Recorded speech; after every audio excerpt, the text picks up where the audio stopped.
Greetings, everyone, and welcome back to Top 10 with Kyle and Mike. I'm your host, Kyle. Opposite me today is your co-host, Mike.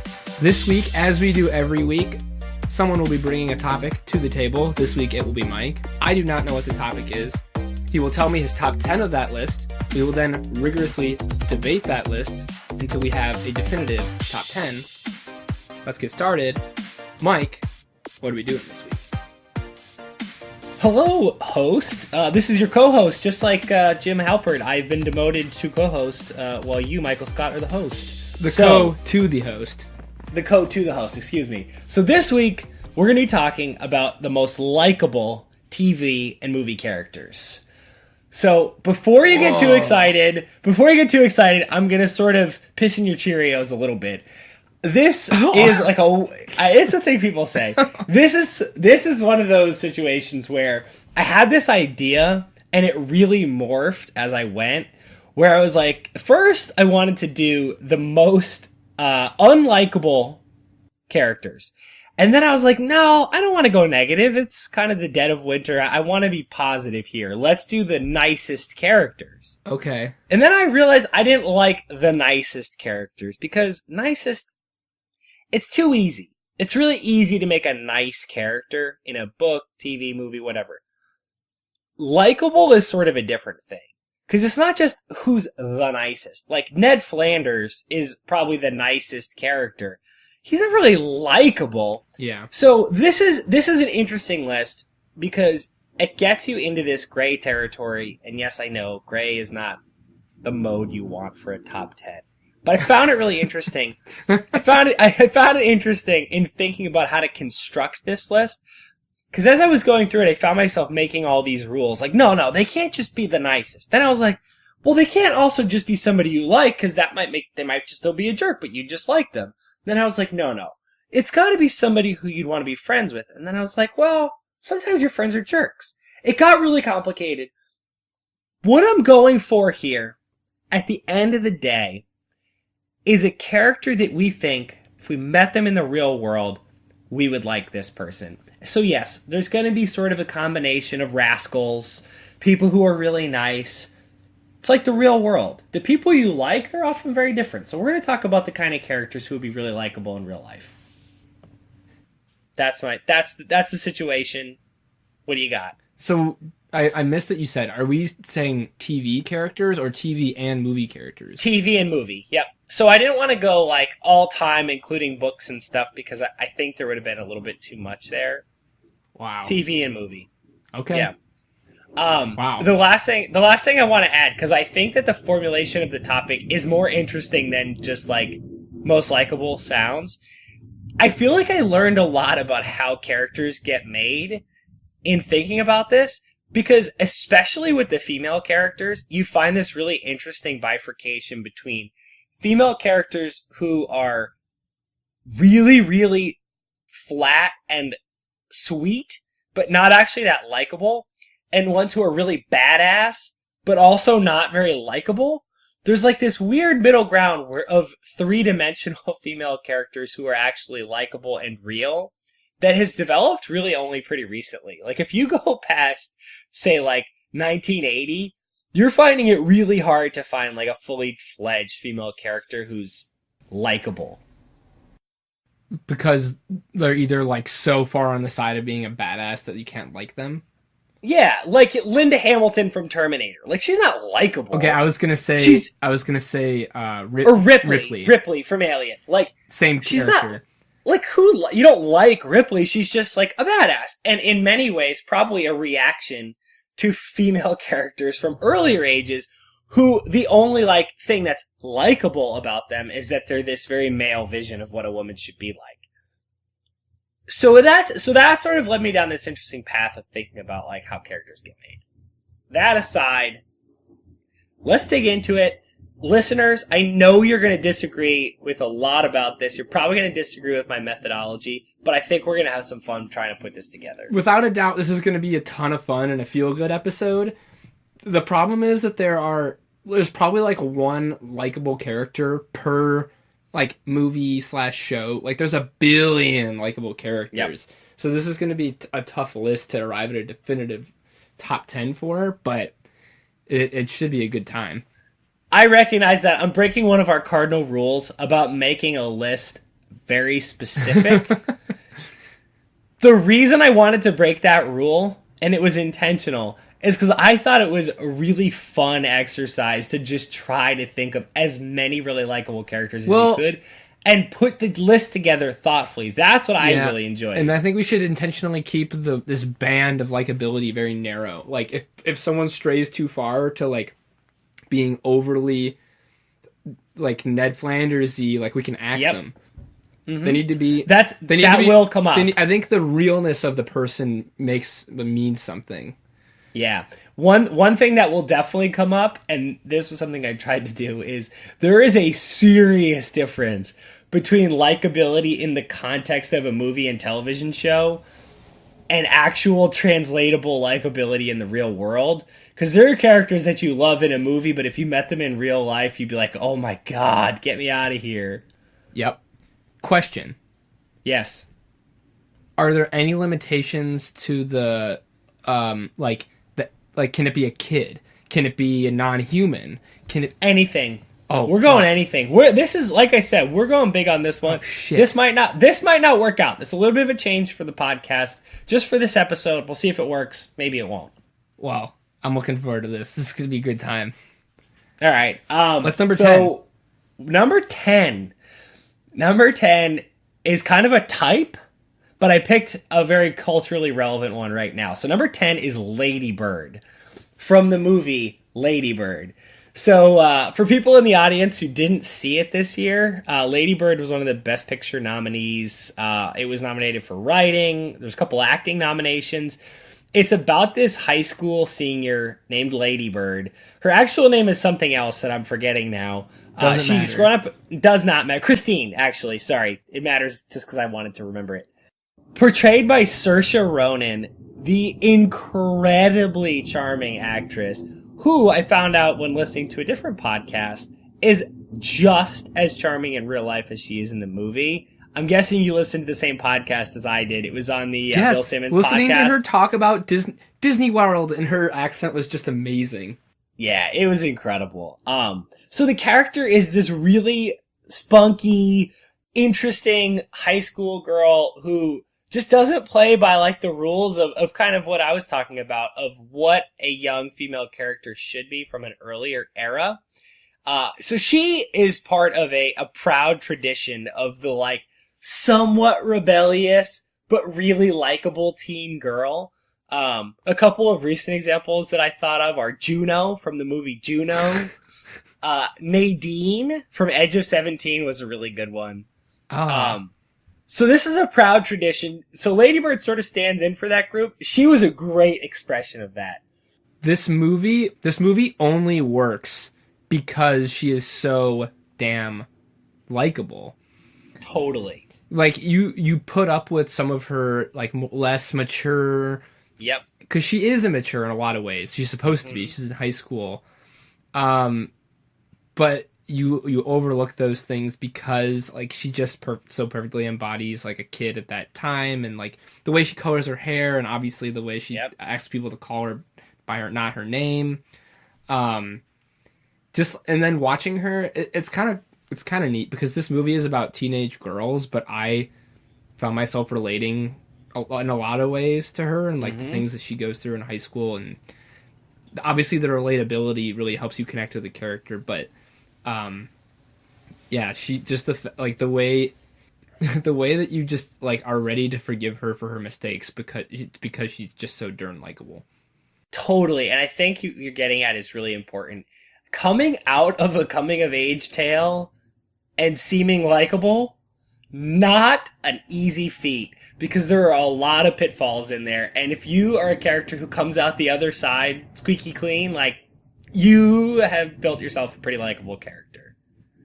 Absolutely. To those of you who have not seen Lady Bird yet, I would recommend giving that a look. It's too bad that it walked away with nothing at the Oscars, but it was a very, very good movie. Yeah, terrific. Very worth seeing. So number 9 is one that I had to pick one because I didn't want to overload us too many people from particular universes. I had to pick one. There's a couple of honorable mentions here. Number 9, Jon Snow. So I'll give you a couple of my options that were also possible here, and the reason that I settled on Jon Snow. So my other options were Lord Eddard Stark, Warden of the North, and Sir Davos Seaworth, who I know you have a very special place in your heart for. So Sir Davos falls ever so slightly onto just a little bit too trickly sweet. His relationship with Shireen is, I think, what pushed me over the edge into they might be putting it on a little bit thick in that writer's room. Don't worry, it hasn't soured me on him whatsoever. I love the Onion Knight as much today as I ever have. Ned Stark, we didn't live with him long enough, and it's important to note, for you book readers out there, that the book Ned Stark is not quite as likable as the show Ned Stark. Jon Snow is a perfect balance of being a reasonable person who is exceptionally kind-hearted, has a good background story, keeps a good head on his shoulders through his coming-of-age tale, and who looks at the world from a very real but positive standpoint. He's an incredibly likable character. He also gets points for being, in my opinion, distinctly unlikable early on, because he's got kind of a crappy attitude and like kind of a weird sense of, like, a mix of a weird sense of entitlement with at the same time having like a really significant chip on his shoulder. Yeah, and he they do a really good job of maturing him in the show. Totally. Kind of like Lady Bird. I think it's really hard. I don't know. It's hard for me to overlook my bias because there's no one, not a single person, not only watching the show, but there's not a single person in Westeros that doesn't like Davos. That's like, true. That is a very good point. Inside and outside of the universe, everybody loves Davos. Yeah. I think there are people inside. I don't think there are that many people outside of Westeros in our universe that dislike Jon Snow, but there are definitely some in the show. I don't know. Yeah, but not on his merits. Yeah, sure. So here's my biggest argument for why I think somebody like Jon Snow is a good nominee over maybe somebody like Davos. I would really love to get one beer with Davos, but I would love to get a beer every week with Jon Snow. I think he works really well as a brother. He definitely, as we found out from the last episode of last season, works well as a love interest. Well, he works well as a leader of men, a buddy. He's a great buddy. I mean, he is such a great just buddy. Ask Sam Tarley. Totally. Ask Pip, Gran. Like, he works in a lot of he capacities. Likes animals. Totally. He'd be a great gamekeeper. He's likable in all capacities. Yeah. Okay. You convinced me. Okay. Yeah, I love me some Jon Snow. Yeah. All right, we're going into a phase that I think is important. A time in movies when people were just more likable. We're going to that wonderful, weird world of, like, the late 80s, early 90s. One of my favorites and one of the most likable characters of all time, Daniel Hilliard, a.k.a. Mrs. Doubtfire. Interesting. Yes. Because you're right. Like, the fact that they get you to cheer for this character... huge. ...is amazing. Talk the listeners through how this connects to School of Rock. So. See, I think that... All right. Let's start in reverse here. I love School of Rock. It's a great movie. My only problem with School of Rock is that I can't suspend my disbelief. I can't do it. And wait, let me pause you now, too. Important to note, Kyle and I are sticklers for the suspension of disbelief. Our good friend Ketty has a real problem with suspending her disbelief. Kyle and I will suspend our disbelief for anything. I'll go out of my way. Lizard people. The world, everything is upside down. We love anything. Interstellar. The fact that we love Interstellar just proves to you that we are willing to put up with damn near anything Yes. And yet, I cannot abide the end of School of Rock. There's no universe in which a man can pose as a substitute teacher for months and abduct a school bus full of children and take them to a place where you shouldn't bring kids. No, drugs, alcohol. And I'll give you this. It's possible that the parents, upon seeing their kids constructively using music to form together as a group and achieve a goal, maybe would let them finish this performance on stage. They might. Yes. I can see this possibly. happening. However, as soon as that show is over, Dewey, Jack Black, whatever his name is immediately taken to prison. The fact that he's not taken to prison is ridiculous. The craziest part is that shortly thereafter, he is clearly seen instructing kids how to play music after school with no other adult supervision. In his home! I cannot, in any universe, fictional or otherwise, believe that this would be allowed to occur. It's the only part of that movie I have a problem, but I've got a big problem with it. Back to Mrs. Doubtfire. He would also go to prison. Absolutely go to prison. Yep. But they at least there's no way at the end of this movie he has visitation rights. All right, wait. Let me tell you. Here's the whole thing. Here's the entire case. Okay, we're in court. Mr. Hilliard, is it true that on the night of the 27th you urinated, and your son walked in as you were urinating? You did not immediately kick him out. You dressed up as a woman in the 1980s, time when that was a little bit different, expose yourself to your son. Well, Your Honor, you see... Over. Case closed. He's in jail. Even if they're both too embarrassed to bring that up, he impersonated a nanny, an elderly woman, for a long time. Yeah. That's prison. And also, don't forget, the idea that he accidentally poisons his ex-wife's very handsome lover? No, Mike. That is not going down. Mike. A jury of his peers is going to know that he did that on purpose. Okay, as long as you're aware. He absolutely did that on purpose. Yeah. No, that's what I'm saying. Okay. I don't know, Mike, because by your own logic, or by your own rules... We've already decided that a person to be considered likable, you'd have to actually like them in real life. And I just don't think I could ever spend time with a person that I knew would go to such weird, bizarre lengths to spend time with their kids. The question... That's a very interesting because here's the thing.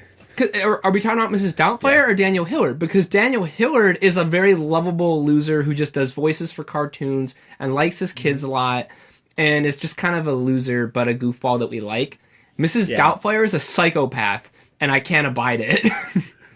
That's a very interesting question. I was thinking Daniel Hilliard, but what I think is the really interesting question is, in this scenario, do we know that the Mrs. Doubtfire situation has occurred? And I don't know, because I think the problem is too much of his likability stems from his behavior as Mrs. Doubtfire. Agreed. And if we know about that, we also know that he's gone to these, in the real world, very problematic lengths. I don't think... Holes are being poked. There's a catch-22 here, and you've just laid it out perfectly. Daniel Hillard is likable, but not probably likable to be on this list without the charm of Mrs. Doubtfire. And Mrs. Doubtfire, while charming, is the product of a lunatic, the deranged mind, in my opinion. It makes a great film. If we were talking about... If you hadn't said that, if this wasn't a person that we were supposed to hang out with in real life, we could talk about this a little more. I don't know. We'll just have to see. All right, but let me give you my 2-point case. We won't dig into it because I already know that Mrs. Doubtfire / Daniel Hilliard's off this list. But let me give you my two big reasons. One, the only person who genuinely doesn't like him throughout the course of this movie is the only person I don't want him to like him. And that's the guy who he works with, who says, he asks, what do you do after you box him? You ship him, you smart ass. Which is my favorite thing ever. You box him and you ship him. After you box him? What do you do? So that guy never likes him. I hate that guy. I'm glad he doesn't like him. But the person who likes Daniel probably the most in the entire movie is the crabby TV producer who's a total dick, who he plainly insults, other than the bus driver. Okay. Who he plainly insults and like calls a total dumbass, but then wins over with his really charming little dinosaur monologue. That's my whole case. So, but you gotta remember, when he did that, he was Daniel Hillard. Yes. He likes Daniel Hillard, not Mrs. Doubtfire. All right, sold. You sold me on this. All right. So 10 Ladybird, 9 Jon Snow, 8 the soon to be removed Daniel from Mrs. Doubtfire. All right, we're moving into a Robin Williams co-worker at one point, little co-collaborator. I try to avoid people who I specifically would have found to be a love interest, because I thought that was sort of an unfair quirk of this. However, the next person is a love interest, but so much more. Number 7 is Skylar from Good Will Hunting. And to those of you who are holding your breath, not Skylar White from Breaking Bad. She becomes distinctly unlikable towards the end. Everybody knows she was not super likable. Skylar, the Mini Driver love interest from Good Will Hunting, Will's girlfriend in this movie. Kyle, I'm getting a little bit of a puzzled look from you. It's because I just haven't seen Good Will Hunting in so long. Okay. I saw it a long time ago and obviously enjoyed it immensely. If I remember correctly, she's a fan of getting caramels. She likes caramel. Yes. Mm-hmm. All right, I'll give you the quick story on her and why she's so likable. Number 1, British accent. Number 2, she and Will, their first date when you kind of learn a little bit more about her. No, actually, let me back it up. The bar scene, the famous "How do you like them apples" scene, sure, when he shows up, the snooty Harvard guy, it's awesome because he actually doesn't ask her out. He's too intimidated by some girl who goes to Harvard and has a British accent. She actually comes over and says, listen, I'm about to leave this bar. You, dummy, haven't come over to talk to me. Here's my number. Why don't you call me when you're ready? It's a badass move. You know she's kind of likable right from the start. The next time we see her is on their first date. She has her first kiss with Will with her mouth full of hamburger. She says we should just get the first kiss out of the way, and she's like talking with her mouth full and kisses him while she's eating a hamburger.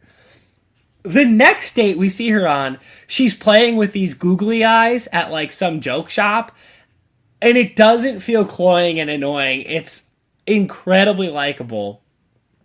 And as this is happening, you're thinking, I would be falling in love with her if I were Will. Also, if I were just a friend in there with her, be falling in love with her as a friend. Could be platonic or romantic. My final point, the most important thing, is one of my favorite movie like romantic scenes of all time. It's when she and Will are in bed, and it's sort of this funky angle where it's like a super close-up of their faces and they're just talking, and she's shaking an 8-ball while he's like having a serious conversation with her, and she keeps answering his questions with the 8-ball, and then she starts talking about how good she is at basketball, and she's like, I dunk, dribble, dribble, dunk, dunk, hook, hook. And she keeps like saying these basketball terms that she clearly does not understand. Amazing. She is an insanely likable character, and she puts up with so much from a character who is really emotionally damaged. I wish I remembered more about this, because she sounds like just a treat.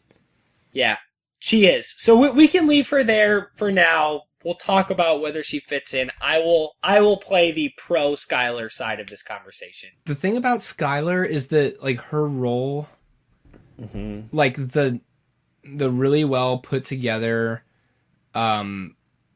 love interest that like puts up with our male protagonist going through like whatever they need to until they figure it out is a very common one. And it sounds like she's a good among those two. But I'm just thinking of what's her name in like Fever Pitch, like putting up with Jimmy Fallon. Yeah. And like, or the like stands by her man, you know, Kay from The Godfather, Carmela from The Sopranos, Skylar from Breaking Bad.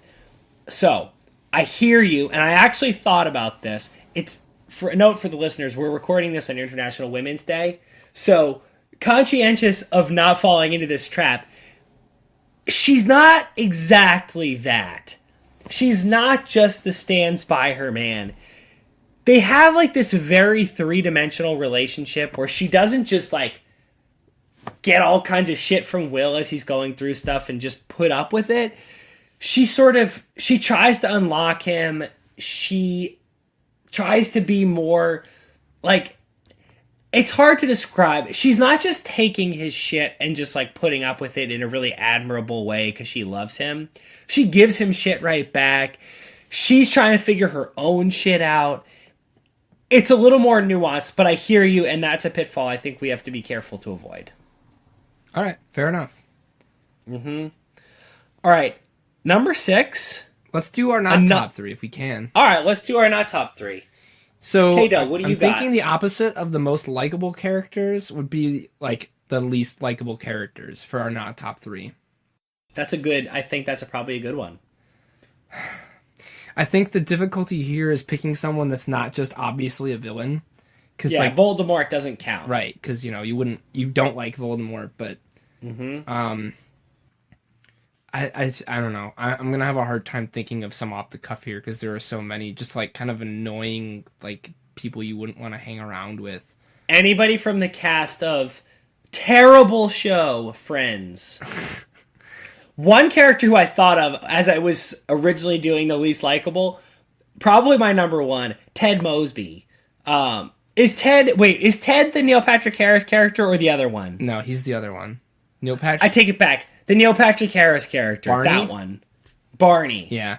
It's those people that, like, have really grating personalities that if you know them well and long enough, you're like, there are a lot of redeeming qualities here. Trust me.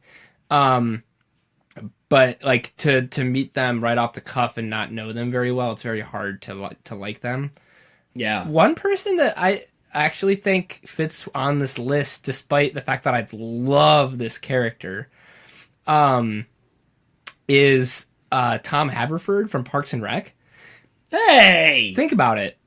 Tom's kind of a heel. Like, up until even towards the end of that show, like, he's selfish and mean to a lot of people and kind of, like, obviously incredibly driven, but often at the expense of others. I think, especially early in this show, he's not actually that likable.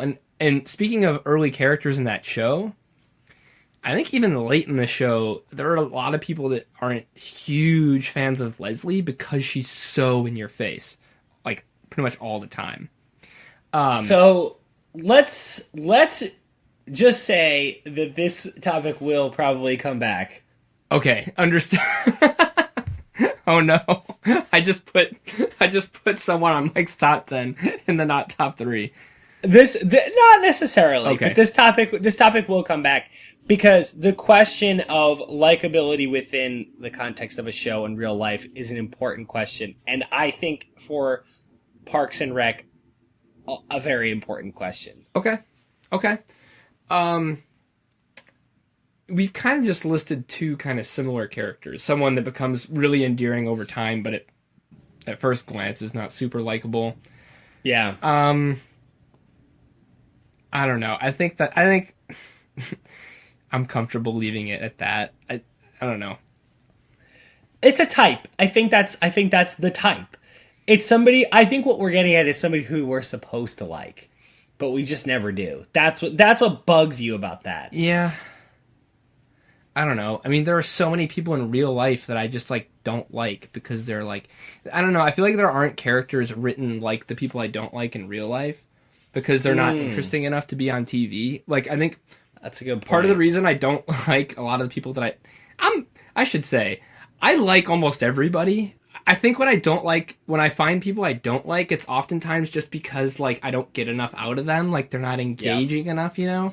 And so, there aren't very many people like that on TV or in movies. What I think is interesting about what you're saying, I think this goes to a little bit of what I feel I learned in thinking about this list, which is how this dynamic has changed over time, where I think people have realized that every character needs a redemption arc or needs a humanizing arc if they're on the other side of the spectrum, particularly in television shows, scripted TV shows especially.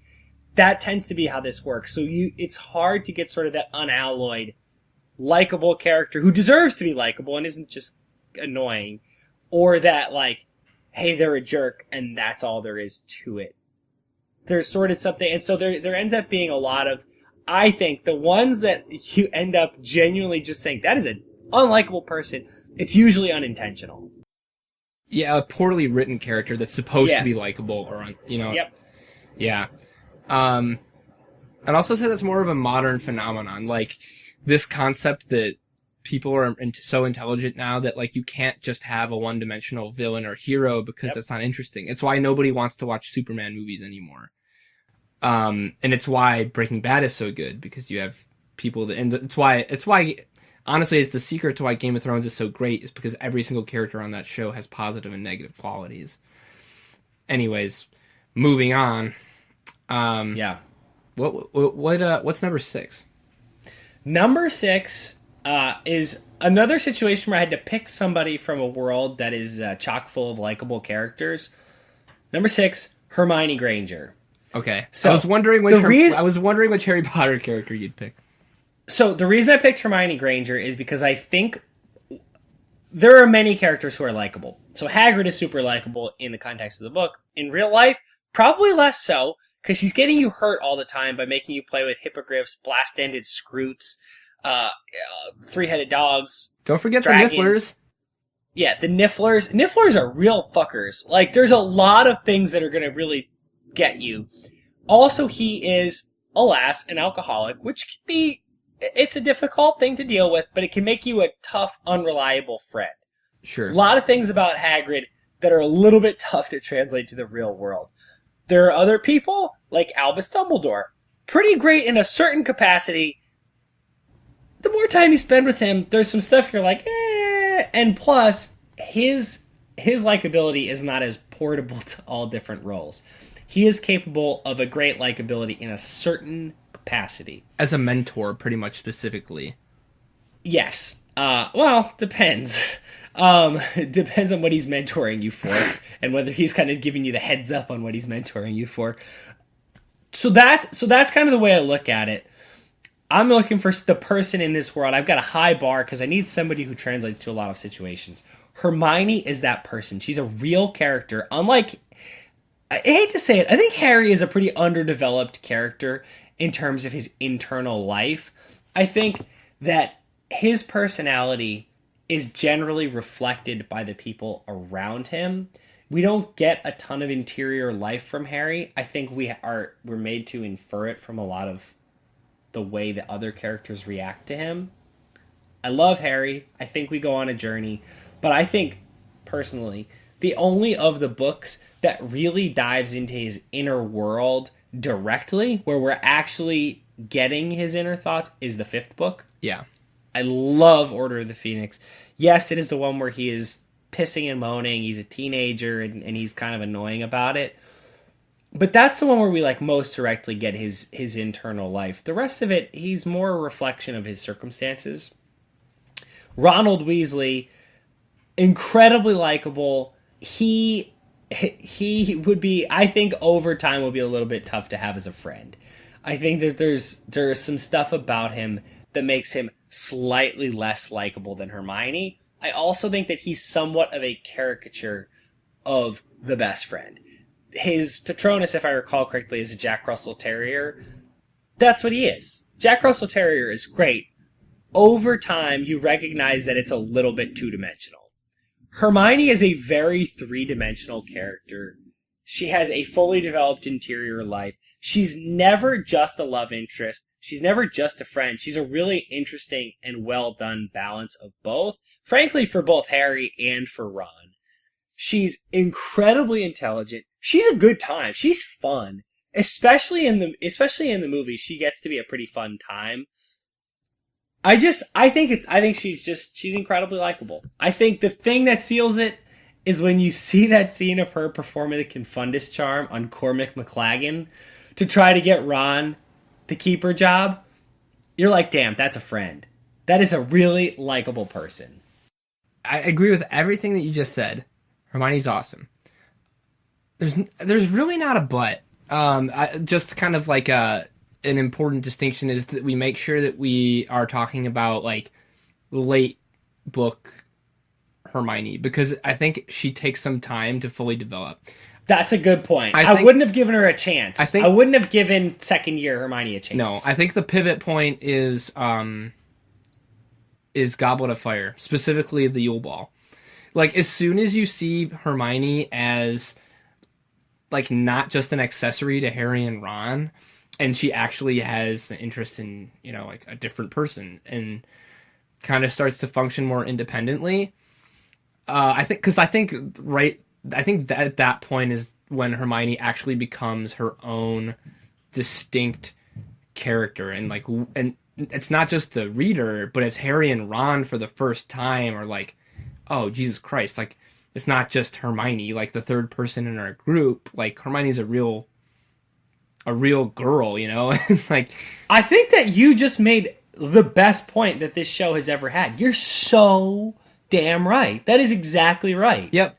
And and Jay does it so well because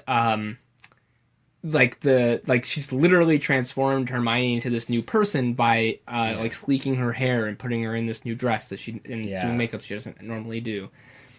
I think Hermione is, if I could pick anyone in the Harry Potter universe to have as a buddy, like, it would be her. I'm not disputing anything you've just said. I'm just making the point. It has to be after Yule Ball Hermione. That's all. Yeah. You're totally right. It's the context. It's her existing in the larger group. Wow. You're so right. Totally. Let's move on. There's no point to be made. That's totally right. All right. Number 5. Number 5. This will be at least the second time, probably more, that this specific character and what will soon become obvious is a specific incident has come up, and it will come up again. Number 5, Faramir. Oh my God! At 5? You gotta be kidding me, Mike. I understand. Give us the briefcase for Faramir. Okay. There's no short story to this. Okay, so also, who is Faramir? Okay, so for those of you who do not know, in Lord of the Rings, I'll see how short I can make this story. There's this ring that they need to destroy because it is evil, but the problem with it is that this ring, if you have it, it gives you a great power, but it also corrupts you, and it's like almost impossible to not succumb to the temptation of this ring and the power it offers you as a lure. It's been known to ruin men, and not just men, but all sorts of creatures throughout its history. So much so that one of the characters that's tasked with escorting this ring to be destroyed, a strong warrior man, succumbs to the power of the ring and ends up betraying his friends because he thinks that he can use this ring to achieve greatness for him and his country and his family, and it ends up leading to his death. That's Boromir. He could not resist the allure of the ring. Now, living in the shadow of Boromir for his entire life is Faramir. And he's just never been as good as his brother in any way, not as a warrior, and his only dream in life is just to be worthy in his father's eyes, who has always preferred Boromir to Faramir. Always, always, always. Even in death, he tells his dad when Boromir's body comes back, "Oh, you wish it was me instead of him." Oh. And his father doesn't deny it. He kind of says like, "Yeah, I do. I wish you..." No, like he actually says. Yeah. Like there's a pause where you think this is just going to like hang in the air for a minute, and then he's like, I think he says like, "You were right. I wish it were so," or something like that. So this is Faramir's family history, and he has everything to gain, probably more than any other character, maybe except for Aragorn. Like, he has so much more to gain from this ring of power, and he literally has it in his fingers. This ring that has toppled kings and ruined men for thousands of years. and yet he understands the importance of letting it go and destroying it for the greater good, and he's able to do so despite the fact that him, more than anyone else, probably has the best right, or we would be most understanding if he were to take it for himself, and he does not. Faramir is easily, in my opinion, the most likable character in Lord of the Rings. I think Sam is second, because I love Samwise. I thought about Sam. He falls a little bit, in my opinion, into more of the cloying category, where it's like he's too nice, and we get a lot of him. But these books have been out for 60 years. Finish the story for us. Well, the ring is destroyed, but Faramir, well, I guess where do you... Give us... Kyle and I have agreed that we think the saddest scene of this type in movie history is the scene when Faramir, to try to gain his father's approval, goes on what is essentially a suicide mission. And there's a slow motion scene of him riding out into this outpost of the city as one of the other main characters is singing this incredibly sad song.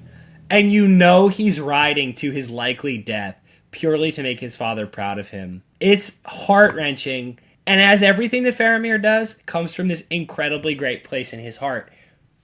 He would be so damn likable because he's great to his men.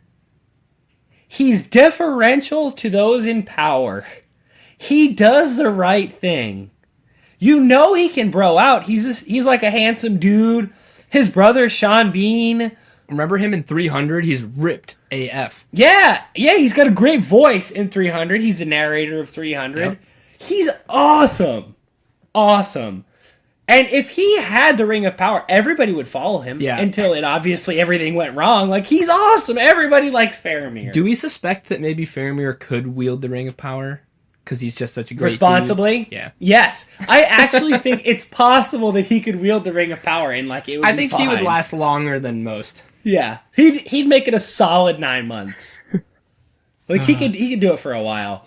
The problem is like I can't, like with Lady Bird, it was like, oh, just go watch it and you'll understand. Yeah. Yeah, this requires a lot. Yeah, and you're done in like an hour and 30 minutes. Whereas like for you to understand the love that we have for Faramir, you'd have to invest 12 hours of your life. But yeah, I'm not saying it's not worth it. Yeah, good investment of 12 hours. Oh, Faramir. Yeah. What's number 4? All right, number 4 is kind of a combo pick. Number 4 is 1990s Morgan Freeman. With an eye to 2 particular roles that I would like to highlight. One as Hoke, the chauffeur from Driving Miss Daisy. And then the other, of course, his most famous role as Red from Shawshank Redemption. So the pitch for Hoke is that in this somewhat hokey story, basically the whole pitch is that he can make a racist old lady forget her racism. That's like the movie's whole pitch. And I gotta tell you, it's pretty convincing pitch. Now, Shawshank Redemption has the more appealing pitch and the more sort of culturally significant at this point pitch, which is that he makes prison bearable for a man who has a very unpleasant time in prison. That's it. Like, what more of a pitch do you need? He makes Andy Dufresne keep hope, escape prison, and be okay during his time in prison. Insanely likable dude. And yes, I know there's a problem with this case, but you continue. Well, there's no disputing that he's just so damn likable. He's the guy who can get you things. Yeah. When he says, can you get me Rita Hayworth? I don't have a stuff down the front of my pants, I'm sorry to say. Like, that's just funny. Yeah. It's quick. Or when he says his name is Red, maybe because he's Irish. Which in the short story, by the way, like, he is actually Irish, and they just kept the line for irony, and it's hilarious. I think based on their arcs, Andy should actually be more likable than Red, because Andy never loses faith, even when it's so dark. Like, he always maintains hope, and he converts Red from someone who had given up, and you see that. and he the person who pulls someone else out of the darkness and makes them believe again is probably, I don't know, I think like probably more likable for that reason. And yet I like Red more than I like Andy. Yeah. I think it's because Red is the more accessible character for us, because Andy is sort of this idealized character where he didn't do it. He didn't do it. Red did it. Like, they talk about in the movie about, nobody's guilty in here. He did it, and he tells you he did it. And it really it brings him alive for you as a character. You say, like, yeah, this is a guy who did something really terrible. But, and obviously this is about likability, not about being a good person. So you can have a debate about how much redemption there really is in the world. But the movie does a really good job of selling us on the possibility of redemption. And a lot of that has to do with the fact that this Morgan Freeman character he's really convincing, both as the old man who was once the young Red and as this now incredibly likable older Red. He does a really brilliant job of both of those things. And I think letting us have a window into the kind of the wild man that he might have been as a younger person makes the older one much more likable. Yeah, I totally agree with you on Red. It's funny that you mentioned Morgan Freeman, because I was actually, if you're already kind of combining him with Driving Miss Daisy Morgan Freeman, yeah, instead of like waiting and putting this in my honorable mentions or my stumps, I'll just throw it in here, I guess. Yeah, throw it in. Even if it's like 1980s, even if it's 2020s, throw them in. I was gonna throw in Lucius Fox Morgan Freeman. Yeah, that's a really likable. Yeah, that's a great point, and a different kind of likable too. Yeah, he's like your conscience Morgan Freeman, which I'm sure every single person ever has thought about how amazing it would be if Morgan Freeman was your conscience because of his incredible voice. Yeah, like I've thought about, doing something bad, and I was like, I had a voice in my head that was like, and right then, Michael sold his soul. And I'm like, I shouldn't do that. Like, I shouldn't let the Morgan Freeman narrator be able to say that sentence. You're just picturing Morgan Freeman not saying anything at all and just kind of like looking at you, not mad at all. Yeah, like I want to live up to him. But just disappointed. Yeah. That's Lucius Fox to me, is like... Yeah, and also an incredible purveyor of sarcasm. Like, that man can repeat what somebody else said in a sarcastic way. Oh, like, he crushes, didn't you get the memo? Oh my god. He's so good. By the way, everyone, Lucius Fox is Morgan Freeman in the Dark Knight trilogy. So. Yeah, of course. Dummies. Yeah. Okay. Morgan Freeman, but especially Red. Just Morgan Freeman sort of writ large. Maybe because he's Irish. Yeah, that's probably it. All right, so that gets us to number 3, which I think means it's time for some honorable mentions, right? Yeah, but why don't we recap real quick, just so people remember where we're at. All right, do you want to do the recap? Sure. Number 10 was Lady Bird from Lady Bird. Number 9, Jon Snow. Number 8, Daniel Hillard, a.k.a. Mrs. Doubtfire. Number 7, Skylar from Good Will Hunting. Number 6, Hermione Granger. Number 5, Faramir. Number 4, Red of Shawshank Redemption. And now some honorable mentions. All right, I'm going to hit a couple here. So these are sort of more, they fit into categories kind of thing. A couple of them at least. So 1, Miller, Ellie Miller from Broadchurch. Miller! So if anybody has watched Broadchurch, she is part of a proud tradition of Dr. Watson imitators. So for those of you who are not familiar with the setup, the concept is you have this brilliant character in the mold of Sherlock Holmes who the audience can't understand their way of thinking. So you give them a sidekick who basically acts as a medium. They're an interpreter for the audience. It's generally a pretty thankless role. A lot of people kind of forget what like a kind of boring pain in the ass Dr. Watson really is in the Sherlock Holmes stories, because he's been portrayed so brilliantly by Jude Law, by Martin Freeman. Really not that interesting. Generally a thankless task. Miller, whatever the actress's name is so good on this show, so incredibly likable. She goes through a lot. There are a lot of things that happen to her on this show, and she handles them with incredible grace and is a terrific cop. Always growing. She gets better as a cop. She's a great partner. She's a really, really good mom. She's awesome. She would be somebody who I would really enjoy having a beer with, working with, being her son. She's just awesome. She's great. So she's one. One I want to hit, this is probably more personal for me, Winnie the Bish, Winston Leandre Bishop from New Girl. He's just the best. He loves cats, he loves puzzles, he loves shirts with birds on them. I know it sounds like I'm describing myself. Maybe this is a selfish one. Maybe that's why I love Winnie the Bish so much. He's great. On the list, this one fits a little bit into the Daniel from Mrs. Doubtfire category. Somebody who you love them in the movie, but you might be a little concerned about them in real life. Uncle Buck. Oh. Man. So when I was a kid, my dad's best friend from high school babysat my sisters and me just like twice. And he was basically Uncle Buck. And it was incredible. So I can tell you that at least in a limited sense, the Uncle Buck thing works in real life. Probably not forever.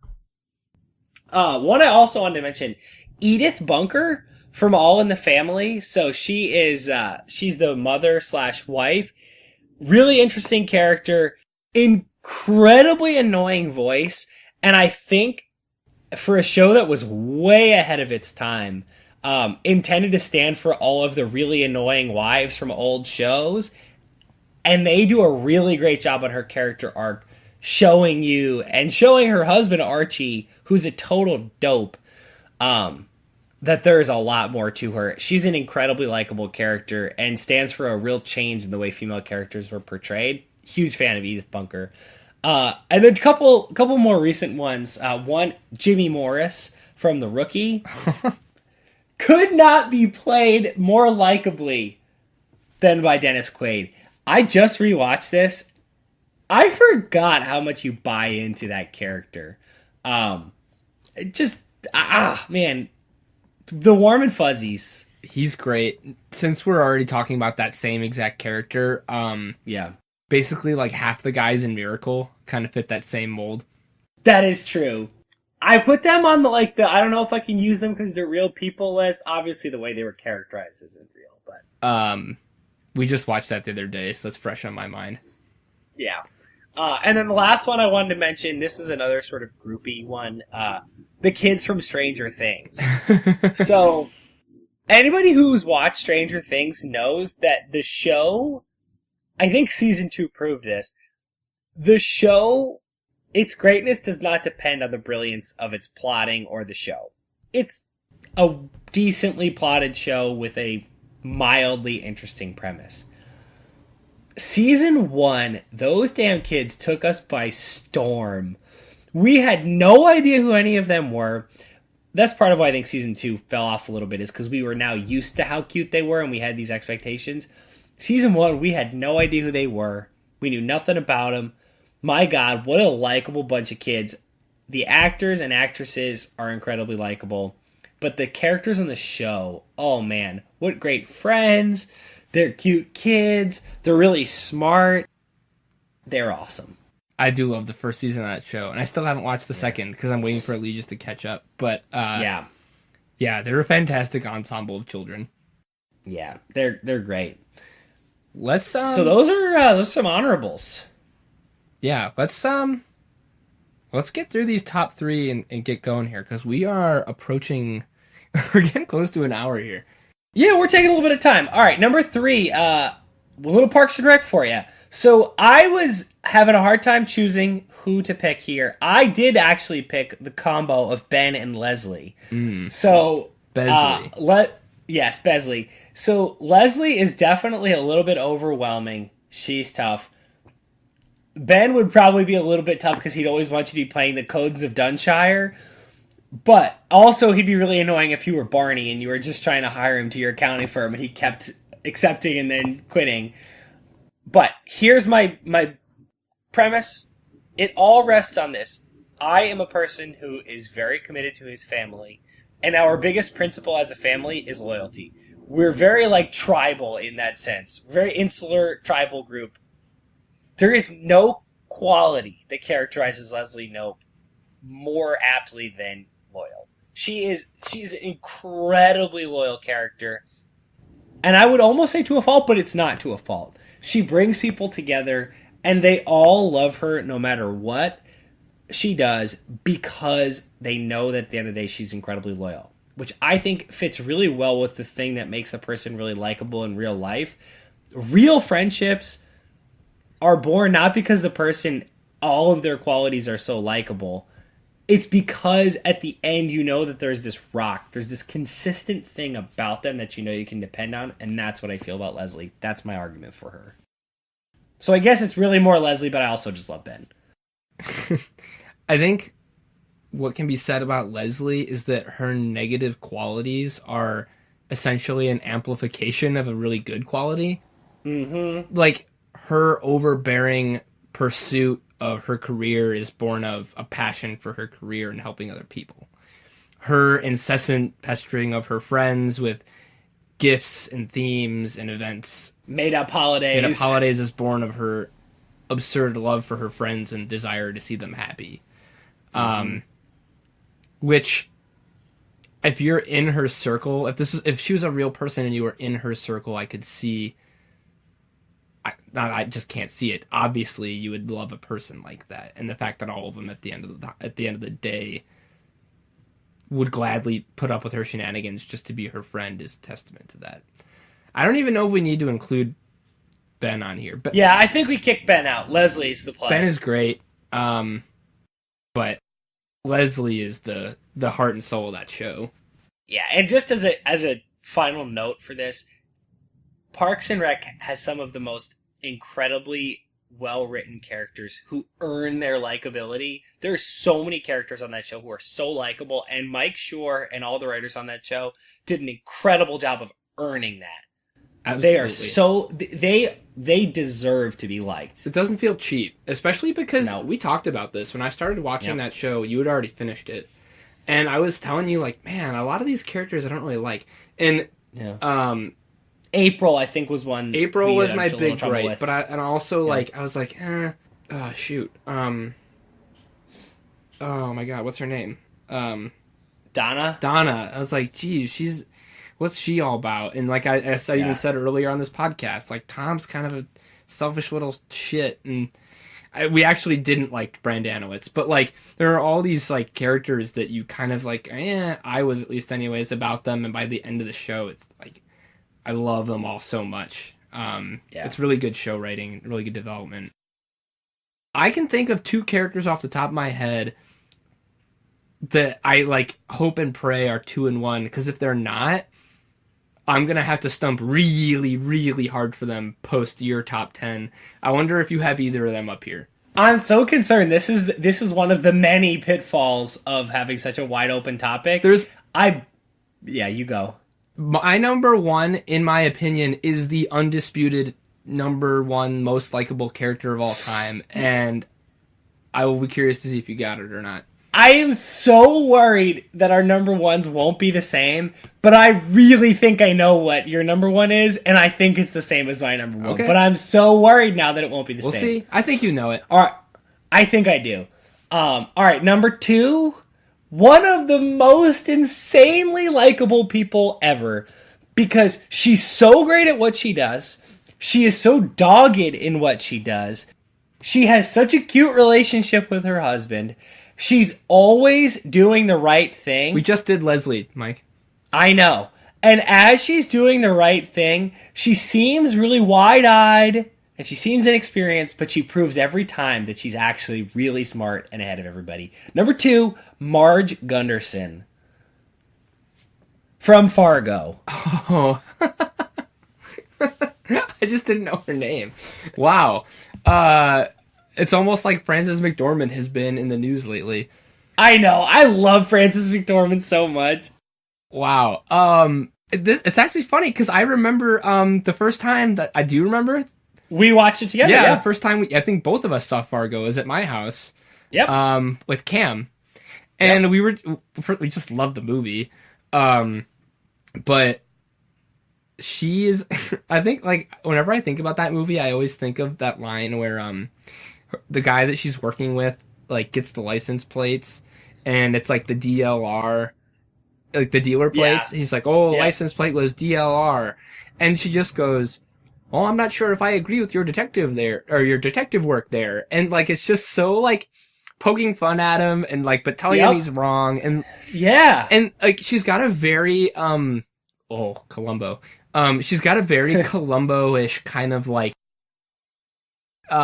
you were just saying, like she kind of like lays on this image of kind of being a little, and the perfect scene is when she's with William H. Macy, and she's like asking about cars, and I think she asks about paint jobs, and like she's slowly realizing that something's not right here. She's quick as a whip, and like the longer you watch the movie, the more you're like, she's like very good at the fake out.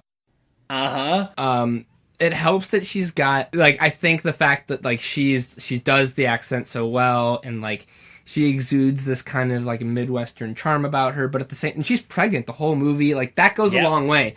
That does go a really long way. She's got that matronly kind of feel about her. She's great. I think the only thing that I think keeps her away from the top of this list, in my opinion, is the fact that I love this character and like didn't even really know her name. And I think a lot of people, I think like to be the most like among the most likable characters ever, you just have to have this really broad appeal. And I think that Fargo just doesn't have enough reps in like the general like our communal like social mind. Like I don't think that she's maybe not quite relevant enough. But interesting. I'd be curious because I feel like she's sort of a cult classic, and I think if you were to pull a list of like greatest characters, I bet a lot of people would name her. I'm willing to bet. We'll have to check this out after the show, but I bet you if you pull like a list of 100 greatest characters in movie history, I bet you she's on it.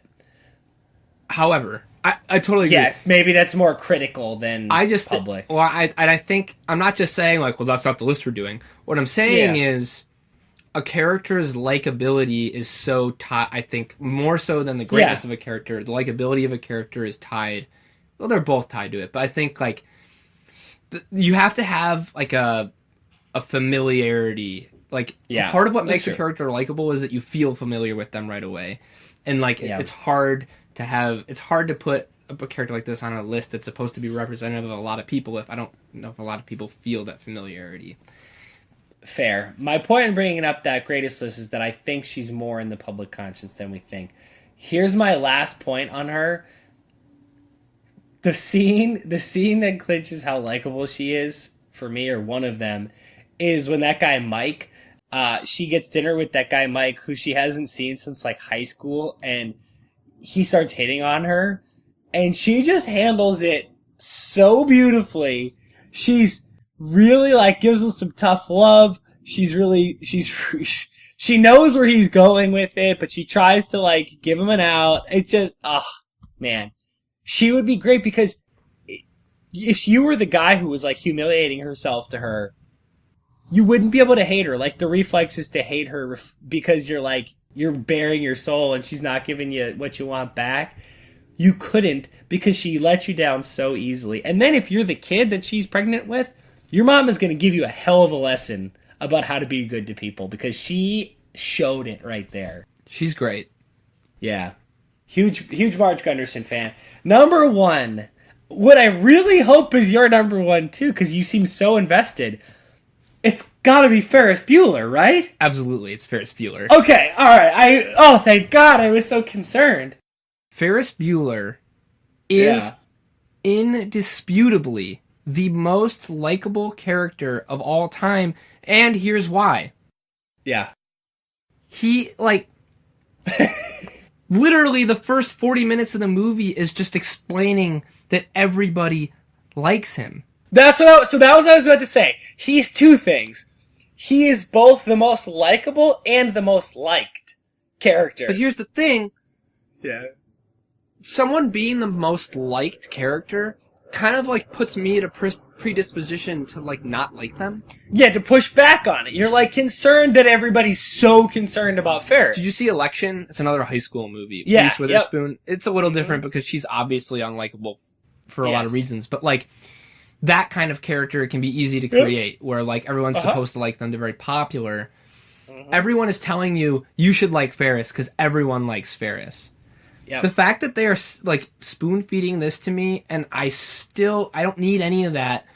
He is personified so perfect. The dicks, the motorheads, the sluts, they all love him. So that was what I was about to get at. They all think he's a righteous dude, and like righteous dude. Can you just? I don't know if you remember this. One like early in our collegiate careers, we all took a trip to Chicago, and we played a game at dinner where we asked if you could be any movie character you want. Any movie character, who would you be? And my answer is Ferris Bueller, because to be universally loved like that is just like it's like so incredible, and like for being you. Right, exactly. Universally loved, not for any false reason, just because you are universally lovable. He's just like that general appeal to every kind of walk of life, even the administrators, except for Rooney. Yeah. The fact that like he appears aloof, but he obviously cares about Cameron. He's a good friend, even though he doesn't always appear like it. And I think, you hit me. I think that's why he's so perfect as like this real life friend that we're talking about, because he's kind of a pain in the ass. He's like, come on, he drags you around. Yep. He'll keep calling me. He'll make you feel guilty. Everyone has a friend like this. But but what's so great about that friend is that eventually you do go and you always have a good time and you never regret it. And he makes you better. Yep. He makes Cameron better. He knows it's exactly it. He's a perfect balance. He selfishly wants to just go like tool around in Chicago, but he also knows that this is exactly what his chronically depressed friend needs. It's both. And that's part of what makes him so real. But I want to get back briefly. We got to keep going on the Love Fest because there's more to say about him that's so great. But let me go back 1 second to you about the righteous dude thing. That scene where he's in the shower and he talks about how he doesn't believe in isms is such a huge part of why he's so likable. He's not anything other than a guy you would like. He's not a jock, but I bet he's pretty good at sports. He's not a nerd, but he's actually a pretty smart dude. He's not like a motorhead, but he does know how to love that car. Like, he doesn't fit well into any one category, but you know everybody likes him. He's perfect. He's just that is, and it's never too much, which is weird. It should be. At some point in that movie, it should be too much, and it just isn't. It never is. He's the greatest. He's not just the most likable character of all time. In my opinion, he's just the greatest movie character there is, and that is my favorite movie. So like, it's hard. This is always going to be my number one. Yeah. I actually, just like you, I have such a special place in my heart for this because I will never forget hearing this kid, Eric, who I went to elementary school with, tell me about this movie and how great it was and how much he loved it. And I was like probably a little bit too young to watch this movie.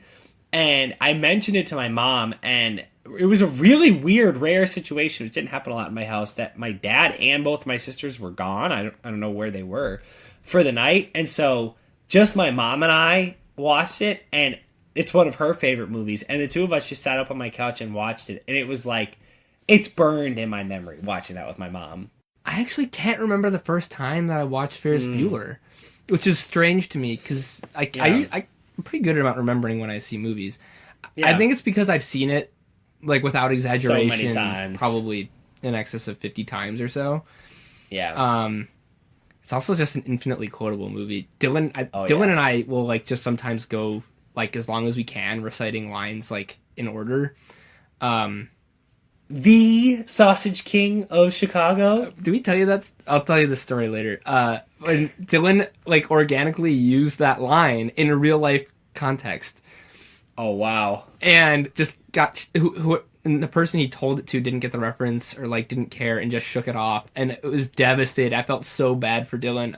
Hey, buddy, that was really great. Like that's like a really deep Ferris Bueller line that doesn't get worked into normal conversation too often. No, not most people. He nailed it, and it just went unappreciated. That's a tough one. Mouse rat theory. I'm gonna rattle off the 10. Yep. I'm gonna go through some of my things, and we're gonna do this. Yep. Okay. Number 10, Ladybird. Number 9, Jon Snow. Number 8, this is Doubtfire. Number 7, Skylar of Good Will Hunting. Number 6, Hermione. 5, Faramir. 4, Morgan Freeman, but specifically Red. 3, Leslie Knope. 2, Marge Gunderson. Number 1, Ferris Bueller. Okay. I have a long list here. Wait, can you first... Well, I don't know if you want to do it first or last. I want to hear who the other person you thought had to be on it was. Do you want to do that last? Yes. All right, I'm just dying. I'm so curious. I'm going to stump. It's funny, Mike, because you've actually referenced this character once today. Okay. And I thought it was intentional because they were going to be on the list. Okay. Let's see if the listeners can pick up on that clue. Long list the here. Secret word. I'm going to run through them just persimmon. Huh? The secret word is persimmon. Okay. Here we go. Several from Star Wars. Okay. Rey. Everyone loves Rey. Oh my god, I forgot about freaking Rey. Everyone loves Rey. She's a she's a cultural icon and a hero. Yeah. The dumbest boy in school. I might actually stump for her pretty hard. The only reason the only reason I might not is because I actually think that Obi-Wan is more likable. In some cases. Interesting. At least to people that I think people that loved Star Wars before this last set of movies probably especially because he's the only like redeeming quality of episodes 1 through 3. Ewan McGregor is so great. If we're gonna pick a representative from Star Wars, it should be Rey, I think. But I also had on this list Han Solo because he's so roguish. But real life Han Solo would be you would not want to hang out with Han. And also, despite not being able to speak, I think R2 is just such a lovable character. Oh, I thought you were going to say Chewbacca, and I was like, he get annoying over time. R2 would be great. R2's like so sassy, despite not being. Yeah, that's true. All right, those are my Star Wars picks. I'll probably actually stump for Rey. Yeah, good, well played. I have on here any Disney sidekick, so like Genie or Mushu or Flounder or like they're just like every single Disney sidekick is just there to be so damn likable. That's true. I don't like I want to stump for any like the Danny DeVito centaur or Phil satyr from Hercules, or what's his horse? Pegasus, right? Yeah, Pegasus. Yeah. Yeah, they're all great. This is outside of the lines. This is not a movie or TV show. Maybe a movie someday. This is just for you and Jameson when he listens. Nathan Drake. You wouldn't actually want to hang out with him. Again. Yeah, that's true. Because he's a mass murderer. Because he's a horrible person and a thief. Yeah. But God, he's likable. From a video game for the listeners. Yeah. Owen Wilson from Midnight in Paris. Oh. Who I might actually stump for. Interesting. Yeah, he's like the improved Woody Allen. Yep. He's a little bit annoying too, I can imagine in real life. But he's really great. Well, he's a thing now. Everybody's doing the what does he do? He makes some noise and it's become like an internet thing. Wow. Wow. That's just Owen Wilson. Wow. Yeah. Wow. The only thing we don't have to break it all down, but the only thing about his character from Midnight in Paris is he's a little bit like schlubby, which I think is like it's easier to make a schlub likable. Continue. Okay. Buddy the Elf. See, the real life test is the problem there. Yeah, I guess you're right. He would be such a pain in the ass. True. Benny the Jet Rodriguez from Sandlot. Oh, I like that one. Yeah, I don't know if we have enough on him to say it assuredly, and he is just a kid, but representative from the superhero universe.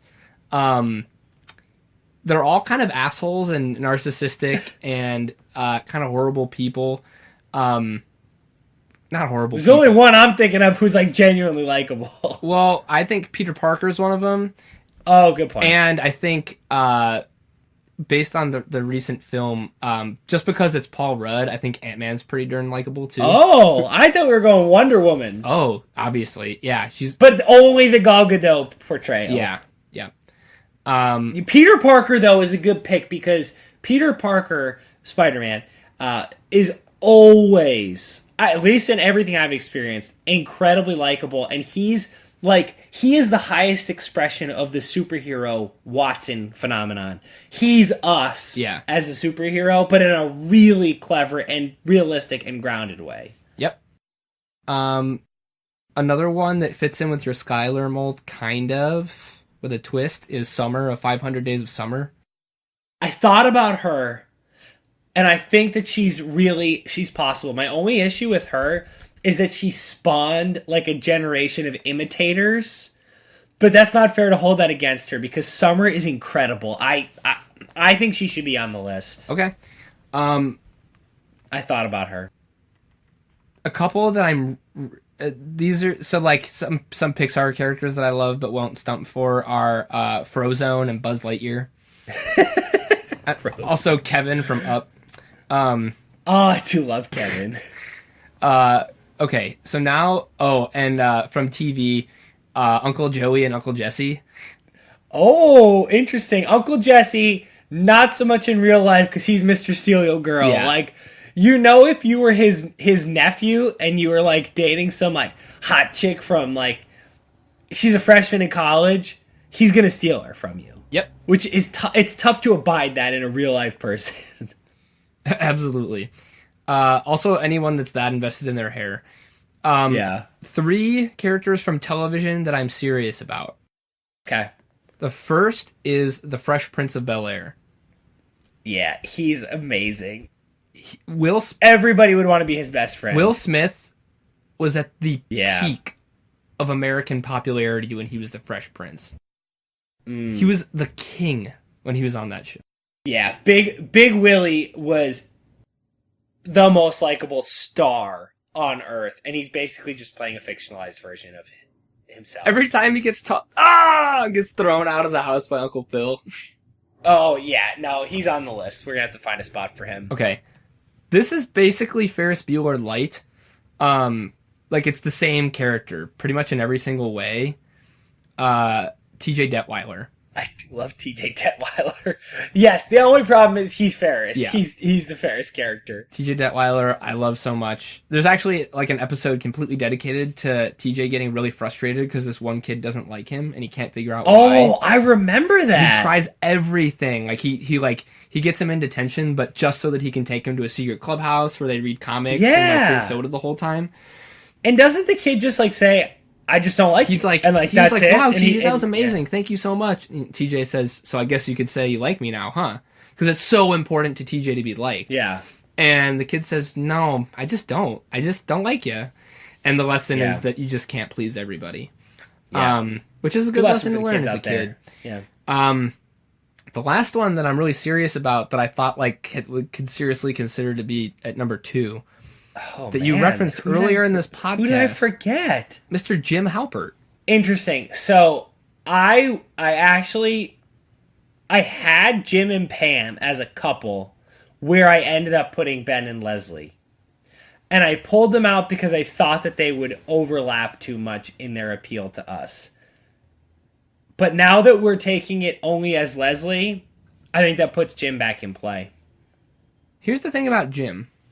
Yeah. There are a lot of people that don't like some of the things that Jim does, myself included. I think he can be a bit of a shithead sometimes. He does something... Like, in what regard? I think he's out of line the way he interacts with Pam when she's engaged. I think that it's okay to be friendly and flirt a little bit. I think he takes... Like when he grabs her and like picks her up at the karate match? That's borderline, but I think he like intentionally does some things to like plant doubt in her mind, and I think he was meddling in something that he really didn't have any business doing. I think he was a little bit over the line there. I think he can actually be kind of a jerk in the office to people occasionally. I think he's a little bit conceited at times. He's a little bit full of himself. That being said, like these are all flaws that like regular people have, and I think that's why Jim is so likable, is because he's like, you know how we say Jennifer Aniston is like office hot, or not office hot, but like she's the highest expression of an attractive person you would actually meet in real life. Right. Jim is like about as likable as you can get, and like, because like I think Ferris is like an unattainable level of. He's a legend. Yeah. He's part of the reason he's so likable is he's like a legendary figure. Right. But Jim has has real serious flaws, and yet I find him to be the most likable person on that show. Yeah. It's close because I love, even though Michael's so awful, I love Michael. But I know. Well, the problem is I'm just loving Steve Carell. Right. In real life, especially early Michael would be a nightmare. Right. But Jim is a good friend. He's a great husband. He's a great father. He's a really good friend. Even though it takes a while to get in with him, like with Andy and some of the others in the office, like I think Jim is really likable. It doesn't necessarily have to be number 2, but I think he probably belongs on the list. I think that the two things that I think need to also be said about Jim. One of my favorite things about Jim is how much the warehouse guys love him. Like, it's such a great quality because they don't like anybody else in the office, and they love Jim.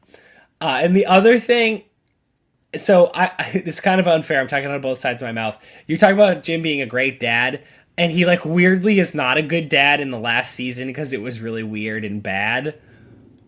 So I'm just going to throw all of that out, but I'm going to bring back the last episode when he does the gluten Kronkins. But I haven't actually watched the whole thing yet, so if there's like something you could potentially spoil, please don't. Gotcha. So, he's really likable. Okay. Cool. I'm in season 7. I'm close. Let's get to work. Some ones that I think are a little vulnerable. Mrs. Doubtfire, I think there's some holes in that. Yes, that's off. That's gone. She's gone. He's gone. Whoever she is. I think Skylar is a little vulnerable, or like at least maybe we can. Skylar's out. I love Skylar, and she's incredibly likable. I think that she's not a big enough part of what people remember about that movie. I think that's fair. I like everyone else so much. This is where it gets tough. I actually think, man, because here are the ones I'm serious about. Yeah. I'd like to put Ray and Jim, and I think the Fresh Prince. Yeah. Oh, I think Peter Parker is borderline, but yeah, I think he's close, but I on. say no. Owen Wilson's close, but I say no.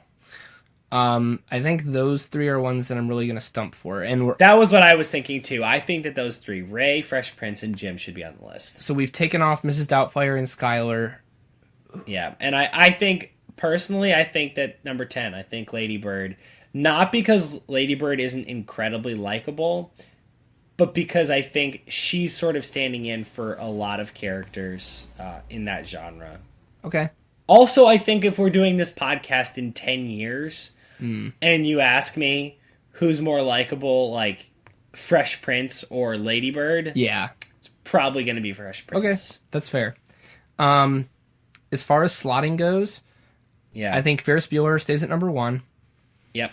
I think that Jim and Fresh Prince both deserve to be like real high because I think Red, just due to some exposure stuff. Same with Marge. I think those 2 probably move down a little bit. Faramir should probably move down more because we just love him so much. You and I love Faramir. He stays on the list. Damn it. Yeah. Okay. Let's just get to brass tacks then. So Ferris Bueller at 1. Who's number 2? I think number 2 is probably, I don't know. I really think Marge Gunderson is high, but you're right about the exposure factor. It's number 2 is probably the Fresh Prince. That's what I was thinking. So we're gonna do that. Fresh Prince at 2. Yep. I think one of Leslie or Jim should be at 3. Yeah, I'm voting Leslie. Yeah? Yeah. Just because I also think that Jim, we get a little repetitive if we have 3 sort of roguish people. Yeah. Yeah. That's fair. Yeah, you're right. And I think, yeah, you're right. Leslie's 3. Leslie, nope. I forgot to mention one of my honorable mentions. I think not a good real life friend, but I think actually probably maybe more likable on the show than Leslie is Andy. Yeah, Andy would be terrible in real life. The actual other contender, in my opinion, if you take all of this and boil it down, there's really two other contenders. One is Anne, because Anne is really likable. She's a really good friend. But the other one is Ron. Of course. Ron is actually would be a genuinely likable person in real life. Loyal, really good with advice and woodworking. Yeah. He'll make you a canoe. Like, he's a good dude. He's great. Okay. I actually think a good spot or a good person for number 4, I actually think Hermione belongs real high. You want to do Hermione at 4? I would feel good about the next 3 being Hermione, Jim, Marge. Okay. How do you feel about that? I like it. Yeah. I can get on board with that. I think that, I don't know. I'm struggling with the Marge thing a little bit because I feel like we're putting a lot of weight in it. I know a lot of people know who she is. I think a lot of those people are older than, like, it's a kind of an older group. But 6 is a pretty far way to fall from number 2. I think that's fair. Marge Gunderson. Okay. That leaves... Now I'm going to have a hard time putting good friend Ray much lower than this. I don't think we should. Yeah. Do you want to do Ray next? I think Marge is like the OG Ray. Like, Marge Gunderson was like a champion the way that Ray is today, like a long time ago. Yeah. I think it's kind of cool that they're together on this list. Yeah, I like that. Oh, I kind of loosely referenced this character earlier, and no one knows who he is, so he doesn't belong on the list. But one of my favorite characters of all time is Columbo. Yeah, just one of the. I do know you love Columbo. I love Columbo. Just one more thing. And Peter Falk. Anything Peter Falk does. Okay, yeah. That leaves 3 spots for Faramir, Morgan Freeman, and Johnny Snow. Let's indulge. Let's put Faramir at 8. Yeah, we earned it. And then I think by default, Jon Snow should get the higher ranking because he's an actual entry and not a stand-in for several roles. I agree. And we'll put Red at the last at 10, maybe because he's Irish. Because he's Irish. Yep. Quiet you, stupid Alexa. She's like just talks randomly. Spying. Shut up, Alexa. Okay. Alexa being the program, not a person that Kyle's like trapped in his room or anything. It's not a weird thing. Mike, that puts us like pretty much at 90 minutes, but we got a full podcast. That's a long-ass podcast, but we've got a list. Let's read them off. You go ahead. It's your list. All right. Number 10, Red. Number 9, Jon Snow. Number 8, Faramir from Lord of the Rings. Number 7, Rey from the newest Star Wars trilogy.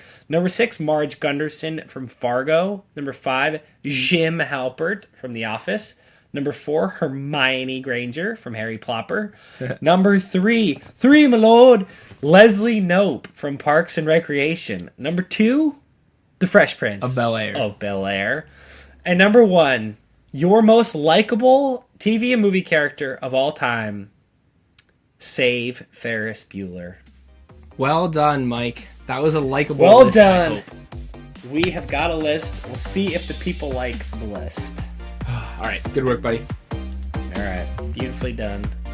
Alrighty, friends. That was our top 10 for this week. But now we'd love to hear your top 10. So please check us out on all of our available social media outlets, traditional outlets, whatever outlets we have. Check us out on Twitter at Top10KM. That's all spelled out, Top10KM. Our email, Top10KM, spelled the same way, at gmail.com.